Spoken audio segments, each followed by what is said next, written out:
৩০০ কোটি টাকার সিনেমা রিলিজের আগেই নেটফ্লিক্সে বিক্রি হয়ে গেছে ১৫৫ কোটি টাকায়, এবং সাউথে ডিস্ট্রিবিউশন রাইটস বিক্রি হয়ে গেছে ১১০ থেকে ১২০ কোটি টাকায়, এবং অল ওভার হিন্দি রিজিয়ন অর্থাৎ প্যান ইন্ডিয়াতে ডিস্ট্রিবিউশন রাইটস বিক্রি হয়ে গেছে নিয়ার অ্যাবাউট ১০০ কোটি টাকার কাছাকাছি। তো যে ছবি শুরুতেই প্রায় ৩২৫ কোটি টাকার বিজনেস করে ফেলেছে অলরেডি, অর্থাৎ ৩০০ কোটি টাকা বাজেটের সিনেমা ৩২৫ কোটি টাকার বিজনেস রিলিজের আগেই করে ফেলেছে যে সিনেমা, তো সেই সিনেমার কাছে টোটাল রিলিজের বিজনেস সেটা তো টোটালি ক্রিম। তো এক্স্যাক্টলি জুনিয়র এনটিআরের কামব্যাক মুভি দেওয়ারা দেওয়ারা অনেক দিন একটা মাচ অ্যাওয়েটেড সিনেমা। যেমনটা আমি জানি না, দেওয়ারার ট্রেলার দেখলাম, দেওয়ারার ট্রেলার দেখে খুব ভালো লাগলো। যেমনটা আমাদের এই বছরের শুরুতে মানে ক্যাপ্টেন মিলারের, ধনুষের ক্যাপ্টেন মিলার দেখেও দারুণ লেগেছিল, কিন্তু পরবর্তীকালে ক্যাপ্টেন মিলারটা খুব ডিজাস্টার হয়েছিল। কিন্তু জুনিয়র এনটিআর সেই ক্ষেত্রে একটা ম্যাসিভ কিছু নিয়ে আসতে চাইছে, কারণ অনেকবার রিলিজ ডেট এর আগে দেওয়ারার ঠিক হয়েছিল, কিন্তু দেওয়ারার রিলিজ বারবার মানে একদম পোস্টপন্ড হয়েছে।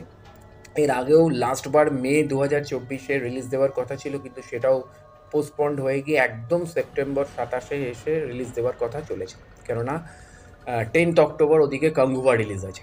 তো সেইখানে দাঁড়িয়ে দেওয়ার ট্রেলার অসম লাগলো, খুব ভালো লাগলো, কিন্তু প্রচুর সিজিআর কাজ বা প্রচুর টেকনিক্যাল কিছু কিছু জায়গা যেটা কাঙ্গুভার ক্ষেত্রে আমরা দেখে স্যাটিসফাইড হয়েছি, থাঙ্গালানের ক্ষেত্রে আমরা দেখে স্যাটিসফাইড হয়েছি, বা আম, যেটা এই বছরের এখনও অবধি বড় ব্লকবাস্টার স্ত্রী 2 বা আহ, মানে কালকি 289880, এদের যে লেভেলের কাজ সেই অনুযায়ী দেওয়ারার সিজিআই বা দেওয়ারার ভিএফএক্স অতটা পারফেক্ট লাগছে না।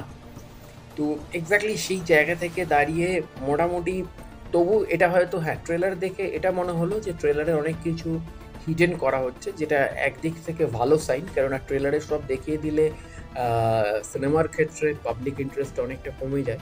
কিন্তু ট্রেলারের মধ্যে একটা সাসপেন্স ক্রিয়েট করে রাখতে হয়, যে সাসপেন্স থেকে মানুষ সিনেমা হলের দিকে দৌড়তে শুরু করে। তো এক্স্যাক্টলি সেই জায়গা থেকে দাঁড়িয়ে দেবারার ট্রেলারের মধ্যে অনেক হিডেন কিছু আছে যেটা বোঝা যাচ্ছে, এবং সেই জায়গা থেকে দাঁড়িয়ে দেওয়ারা একটা এই বছরের একটা ম্যাসিভ ব্লকবাস্টার হতে পারে, অথবা একটা বিরাট বড় ডিজাস্টার হতে পারে। মানে ঠিক আমাদের বাংলায় যে একটা কথা আছে না, হয় ছক্কা না হলে অক্কা, ঠিক সেরকম। তো এক্স্যাক্টলি দেওয়ারা ট্রেলারটা এরকমই একটা মানে এরকমই একটা মেসেজ দিচ্ছে, যেখানে আমরা সাইফ আলি খানকে বহুদিন পর সেই ল্যাংড়া ত্যাগী টাইপের ক্যারেক্টারে পাচ্ছি, মানে ল্যাংড়া ত্যাগী ওমকারার সেই বিখ্যাত চরিত্র সাইফ আলি খান, যেটা সাইফ আলি খানের জীবনের মোড় ঘুরিয়ে দিয়েছিল, এবং সেদিনকার সেই চকলেট বয় সাইফ আলি খানকে আমরা আজকের নতুন সাইফ আলি খান অবতারে পেয়েছিলাম।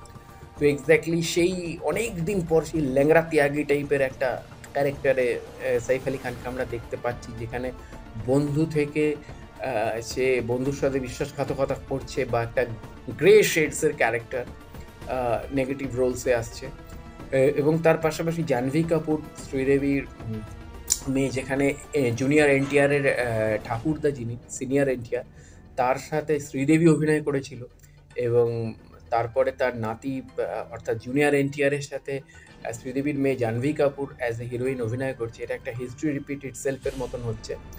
তো তো যাই হোক, হোয়াট এভার, বাদ দিন। তো এক্স্যাক্টলি দেওয়ারা একটা খুব হাই এক্সপেক্টেড ছবি সাউথ ইন্ডাস্ট্রির, এবং জুনিয়র এনটিআরের কামব্যাক অবশ্যই। এর আগে আর সে কাজ করেছে, কিন্তু কোথাও আর আমাদের মনে হয়েছিল রামচরণের ছবি, এবং সত্যি রামচরণ অনেক বেশি স্ক্রিন প্রেজেন্স পেয়েছিল আর। তো এবং আর দুজনেরই ছবি, এবং সবচেয়ে বড় কথা এস রাজামৌলির ছবি ছিল।